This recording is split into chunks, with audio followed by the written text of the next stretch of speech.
అమెరికాలో చదువుకొని వచ్చాడు, ఎంఏ చేశాడు, డిలాయిట్లో జాబ్ చేసి వచ్చాడు. అసలు అమాయకంగా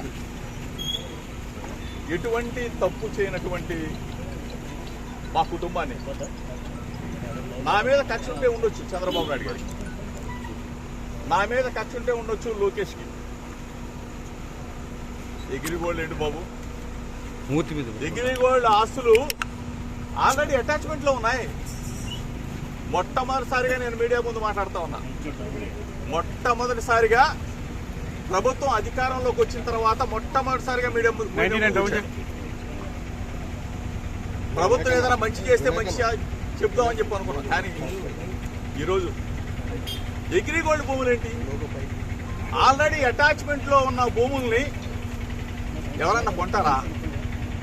అటాచ్మెంట్ లో ఉన్న భూములు, అది కూడా 2300 గజాల భూమి.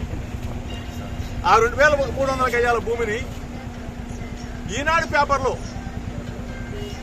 పబ్లిష్ చేసిన తర్వాత మా బాబాయ్ గారు, నా కుమారుడు ఏ విధంగా అయితే మనం కొనుగోలు చేస్తామో అట్లానే కొనుగోలు చేసి రిజిస్ట్రేషన్ చేసుకున్న తర్వాత అది మళ్ళా వేరే వాళ్ళకి అమ్మటం జరిగింది. అంటే ఏ విధంగా అయితే మనం భూమి కొని అమ్ముతామో అట్లానే అది వాళ్ళు మా దగ్గర నుంచి కొనేటప్పుడు కూడా ఈనాడు పేపర్లోనే పబ్లిష్ చేయించుకొని సర్వే చేయించుకొని అధికారులు ఇచ్చిన రిపోర్ట్ ఆధారంగా సబ్ రిజిస్ట్రార్ గారు రిజిస్ట్రేషన్ చేసి వాళ్ళకి అప్పచెప్తే ఎంతకన్నా దుర్మార్గం ఎక్కడన్నా ఉంటుందో చంద్రబాబు నాయుడు గారు. దయచేసి నేను మిమ్మల్ని అడుగుతా ఉన్నా, నా మీద కక్ష ఉంటే నా మీద తీర్చుకోండి. అంటే అభం శుభం తెలియని నా కుమారుడి మీద, అమెరికాలో చదివి వచ్చాడు, ఎంఏ చేశాడు, డిలాయిట్లో జాబ్ చేస్తున్నా నా కుమారుడి మీద మీరు తీర్చుకునే కార్యక్రమం చేయటం న్యాయమేనా, మీకు ధర్మమేనా అని అడుగుతా ఉన్నా. దయచేసి ఆలోచన చేసుకుని అడుగుతా ఉన్నా. ప్రభుత్వాలు వస్తూ ఉంటాయి, పోతా ఉంటాయి.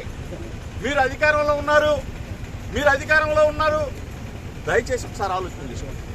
మేము అధికారంలో ఉన్నప్పుడు మీ మీదకి దాడికి రాలా. దయచేసి మీరు ఆ మైండ్లో కానీ ఆ ఆలోచన కానీ ఉంటే తీసేసుకోండి. ఆనాటి ముఖ్యమంత్రి జగన్మోహన్ రెడ్డి గారి మీద అయ్యన్న పాత్రుడు గారు చేసిన విమర్శల్ని నానా బూతులు తిట్టిన తర్వాత మీ ఇంటికి వచ్చి ఒక పెద్ద మనిషికి నిరసన తెలియజేయడానికి వచ్చాను తప్ప మీకు చెప్తే ఈ వ్యవస్థని మారుస్తారేమో, 40 సంవత్సరాల చరిత్ర ఉన్న రాజకీయ అనుభవం ఉన్న చంద్రబాబు నాయుడు గారు ఒక మంచి చేస్తారేమో, ఒక మంచి ఉద్దేశంతో రాజకీయాలను తీసుకొస్తారేమో అని చెప్పేసి మేము ఆలోచన చేశాం. కానీ దయచేసి ఇటువంటి మార్గాలకి ఒడి కట్టవద్దు చంద్రబాబు నాయుడు గారు. ఇప్పుడు రాజకీయంగా మా మీద కక్ష తీసుకోవచ్చు, రెడ్ బుక్ రాజ్యాంగాన్ని మీరు తీసుకురావచ్చు, మీరు అమలు